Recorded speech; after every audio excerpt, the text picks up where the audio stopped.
Good evening and welcome to News 12 Brooklyn, where local matters. I'm Dan Serafin. A historic moment in the country as former President Donald Trump arraigned this afternoon in Manhattan. Trump became the first former president ever to face criminal charges. We've got team coverage this evening from outside Collect Pond Park, where protesters have assembled. But first, we go to News 12's Marissa Marcelino, who's outside Manhattan Criminal Court, where the president was arraigned this afternoon. Marissa, what's it looking like there right now? Yeah, it was a historic, unprecedented day, and right now it's much quieter than it was earlier. You know, a few people now kind of walking through, checking out the aftermath, but a lot of the media has cleared out. A lot of the rally and protesters have cleared out, though a couple remain. But today, former President Donald Trump came here. He was arraigned, and he pleaded not guilty to a 34-count indictment, and he is the first ever former president to be indicted and to face criminal charges. Now, Manhattan District Attorney Alvin Bragg announced the charges earlier today, and Trump is being charged with falsifying New York business records to conceal damaging information and unlawful activity. The indictment references payments to various sources that Bragg says were to cover up crimes. One instance refers to the alleged hush money payment to Stormy Daniels during the 2016 presidential campaign.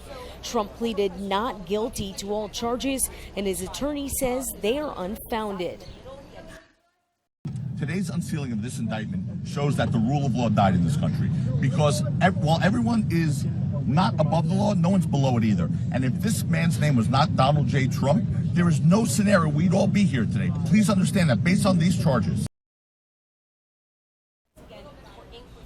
As of right now, former President Donald Trump is due back in court in December, but his attorneys are asking that he does not have to come for in-person hearings due to security concerns. That's the latest here from Manhattan Criminal Court.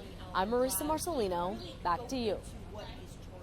Marissa, thank you. Throughout the day, hundreds stood outside Manhattan Criminal Courthouse and filled Collect Pond Park as well across the street. That's where we find News 12's Caitlin Ulrich, who spoke with protesters there. Caitlin. I mean, it's almost unbelievable looking at the surrounding blocks, the park now, because it's just night and day compared to what it was earlier. I'm going to actually step to the side so you can take a look into the park, which you couldn't do a few hours ago. It was just mobs of people outside of the park, inside of the park. Around 10:30, there were hundreds of people inside of the park, either protesting in support or against the former president. Now, there's only a handful of people who are trickling in and trickling out now.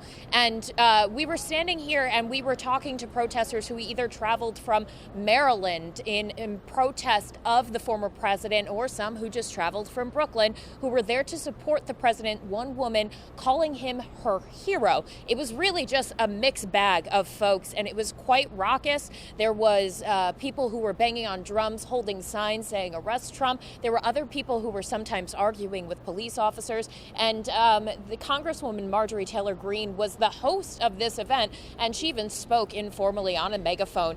But she was mobbed by reporters, and there were people shouting over her to try and interrupt her and distract from hearing what she would say. I would really say that although she was hosting this event, the shine really wasn't on her. It was all on the protesters here. Now, just behind me, there was a man for at least an hour laying in the middle of the intersection protesting Trump's indictment. Let's hear from him.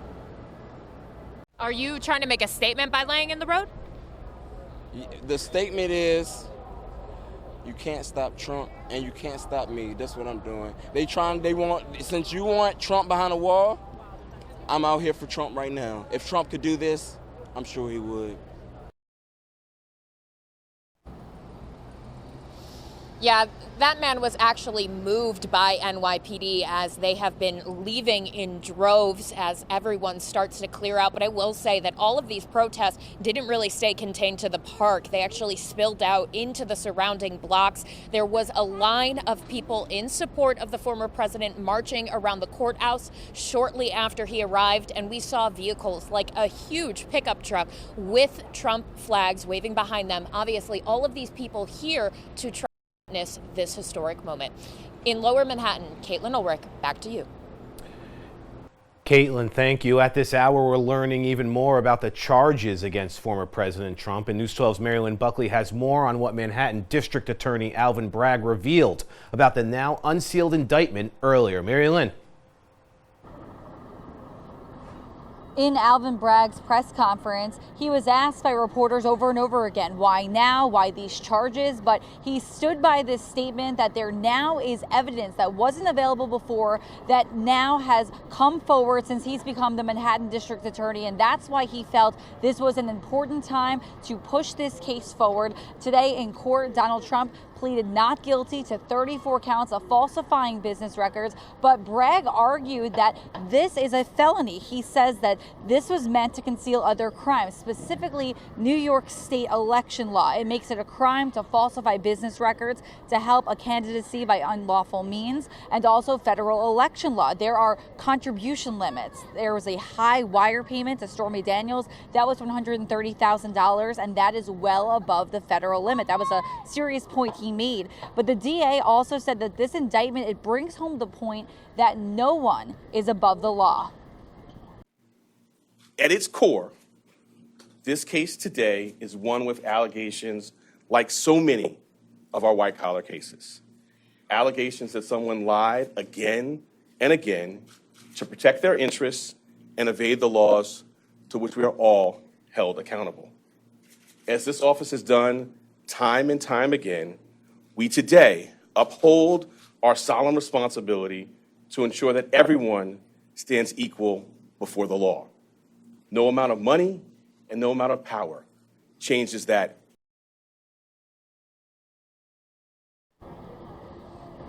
Manhattan DA Alvin Bragg also said over and over again a catch and kill scheme was involved. He really did lay this out in the press conference. He says that these business records he believes were falsified in order to conceal criminal information about Donald Trump prior and after the 2016 election. And he stood by his statement that no one is above the law, not even a former president. That's the latest here in Lower Manhattan. Marilyn Buckley, News 12. Amanda Bossert here in the Alert Center with perhaps the most powerful photo to come out of today's proceedings. This is a former president looking on as a 34-count indictment against him is unveiled. As you can see, he was surrounded by his attorneys, his defense attorney team, as former President Donald Trump learned about the felonies that he will be facing. This is the last time we heard from the former president. This was hours before his arrest. He said, heading to Lower Manhattan, the courthouse, it seems so surreal. Wow, they are going to arrest me. Can't believe this is happening in America. He signed off with simply MAGA. Now, I do want to give you some more sights and sounds from what happened outside of the courthouse. That scene that Caitlin was describing, this rally that was filled with Trump supporters, also some in opposition to him. And you can see in this bird's eye view just how widespread it was. And at the center of it all, Marjorie Taylor Greene, like Caitlin referenced. Now, there were those on the opposing side of this, some local New York City lawmakers, Brooklyn Council member Sandy Nurse alongside Chio Say there to greet Marjorie Taylor Greene with whistles in their mouths to drown out the rhetoric that she brought to outside of Manhattan criminal court today. Now, Trump, he is running in 2024. He's already trying to make this work to his benefit. You could see they tweeted out, order your official Trump mugshot t-shirt today. And those who follow the former president received this in their inbox today, a t-shirt that they can purchase for $47 to support his 2024 presidential bid. Dan? Amanda, thank you.